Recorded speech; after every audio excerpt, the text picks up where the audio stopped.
Bonjour, bonsoir à tous. Aujourd'hui, pour cette vidéo, j'ai voulu m'intéresser à un personnage qui avait fait son grand retour durant un événement qui avait fait beaucoup parler de lui chez Marvel, Absolute Carnage. C'est un personnage que j'aime beaucoup et qui j'espère saura vous conquérir vous aussi. Je veux bien sûr parler de Scream, le symbiote à la chevelure de feu. Mais avant de parler de son fameux grand retour dans la Maison des Idées, je vous propose avant de faire un petit point sur ses origines. Scream est un symbiote créé par la Life Foundation en même temps que 4 autres à partir du symbiote Venom. De son hôte originelle Donna Diego, elle est celle qui se distingue le plus de ses confrères grâce à sa grande chevelure jaune faisant penser à des flammes.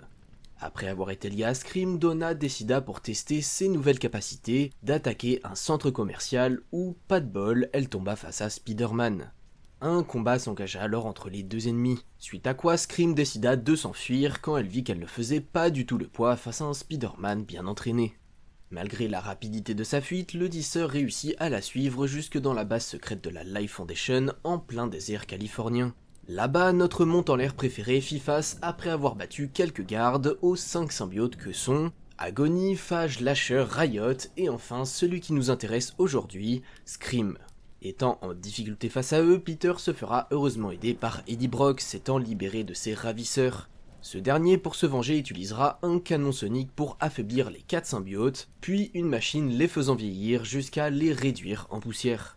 Avant de partir, Eddie en profita pour faire exploser la base afin d'être sûr d'avoir tué tous les symbiotes ainsi que leurs hôtes. Mais vous vous en doutez sûrement, grâce à la Life Foundation, les hôtes ainsi que les symbiotes réussirent à survivre à l'arme ainsi qu'à l'explosion. Cependant, les 5 soldats voyant que leurs symbiotes essayaient de les contraindre à la violence, se mirent en tête de retrouver Eddie Brock afin qu'il les aide à contrôler leur moitié. Malheureusement, après que Scream ait retrouvé Eddie et qu'elle lui ait demandé son aide, ce dernier refusa par peur qu'ils deviennent tous comme son premier fils Carnage. Brock se fera par la suite battre par le Scarlet Spider et tristement séparé de son symbiote. Scream et ses frères et sœurs réussiront à le retrouver afin d'essayer de lui demander une nouvelle fois qu'il les aide à contrôler leur symbiote. Mais encore une fois, Eddie les envoya balader pour exactement les mêmes raisons que citées juste avant. Comprenant qu'Eddie ne les aiderait jamais, les 4 symbiotes décidèrent de rester ensemble afin de trouver un moyen de s'aider, tandis que Donna Diego partit afin d'aller dormir. Un peu après, alors que Leslie, l'hôte du symbiote Agony, était en train de se parler dans le miroir, une étrange silhouette s'approcha d'elle et la tua d'un coup de couteau dans le dos. Quand son corps fut retrouvé par les 4 autres, ils accusèrent immédiatement Eddie Brock de l'avoir fait, et se mirent alors en tête de le retrouver afin de le tuer. Ils réussiront ainsi à retrouver sa trace dans un entrepôt abandonné où ils se séparèrent afin de le chercher plus rapidement. Cependant, au moment où Scream, Riot et Lasher trouvèrent enfin Eddie, ils le virent avec le corps de Phage dans les bras et le couteau planté dans son dos. Raison doublement suffisante pour le tuer, Scream lui sauta dessus afin de mettre fin à ses jours. Mais heureusement pour lui, Lasher l'arrêta, pensant qu'Eddie pouvait toujours les aider avec leurs problèmes de symbiote. Voyant que leur discussion ne mènerait à rien, Scream attrapa le couteau qui était en fait une lame sonique capable de tuer l'hôte du symbiote à travers le symbiote et l'utilisa afin de tuer son frère Riot. Eddie ainsi que Lasher comprirent alors que depuis le début, la personne qui tuait les symbiotes de la Life Foundation n'était pas Eddie Brock mais nul autre que Donna Diego à cause de ses problèmes de schizophrénie. Elle utilisa ensuite la dague afin de tuer Lasher, son dernier frère, puis attaqua Eddie avec. Un lourd combat s'engagea alors entre les deux symbiotes où Venom n'eut aucun mal à l'envoyer valser. Les agents fédéraux arrivèrent alors sur les lieux et la capturèrent, elle ainsi que les autres symbiotes, car oui, ils ont survécu, tandis que Eddie et Venom partirent et réussirent à s'enfuir. Des années plus tard, alors que Riot, Lasher, Agony et Phage ayant fusionné pour donner le symbiote hybride et été tué par l'ancien hôte de Venom, Scream fut attiré dans les égouts où Brock lui tendit un piège grâce à une grenade sonique pour ensuite la poignarder à plusieurs reprises avec un couteau chauffé à blanc.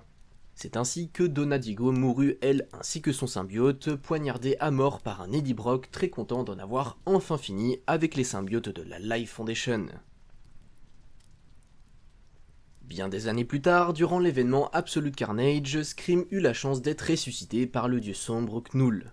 Faute d'un hôte viable, le symbiote se lia au reste de Donna Diego. Cependant, elle n'y restera pas longtemps liée, puisqu'après que Patricia Robertson ait été forcée de l'attaquer pour se défendre, le symbiote jaune abandonna le squelette de Donna pour se lier à elle. Malheureusement, à peine liée à son nouveau symbiote, Patricia succombera au contrôle mental de Knull. Elle sera par conséquent forcée d'attaquer Andy Benton, anciennement Mania le clone de Venom, ayant reconnu en elle la trace d'un ancien symbiote. Un lourd combat s'engagea alors entre les deux, suite à quoi Patricia arracha le symbole en forme de spirale de son front, ce qui lui permit de sortir du contrôle mental du dieu. Les deux filles discutèrent alors de ce qui venait de se passer et de la situation actuelle, suite à quoi elles décidèrent d'en quelque sorte faire équipe afin de combattre les forces du Dark Carnage. Malheureusement, sur leur chemin, elles tombèrent face à Carnage qui renforça le contrôle mental que Knull avait sur Patricia, ce qui la força à se retourner face à Andy et à la traquer. Durant sa fuite, la jeune fille décida, afin d'échapper à ses ravisseurs, de se cacher dans un entrepôt où étaient gardées des carcasses d'animaux. Mais malheureusement, ayant déjà été lié à un symbiote, Carnage n'eut aucun mal à remonter sa trace et à l'attraper afin de la tuer. Cependant, à ce moment-là, Patricia, ayant une nouvelle fois réussi à échapper au contrôle mental, arriva et attaqua Carnage afin d'essayer de sauver Andy. Durant leur affrontement, Scream essaya de son mieux pour défendre Andy et battre Carnage. Mais ce dernier étant bien trop fort, il ne fit qu'une bouchée d'Andy et de Patricia. Ayant été trop gravement blessée par Carnage, Patricia mourut sur le sol, abandonnée par son symbiote qui partit afin de se lier à la dernière personne qui restait, à savoir Andy Benton. Possédant la marque des enfers, Andy réussit plus facilement à repousser Carnage et à même l'enrouler dans une sorte de cocon fait à partir de ses cheveux. Elle le balança ensuite dans la chambre froide de l'entrepôt où il se trouvait et prit aussitôt la fuite.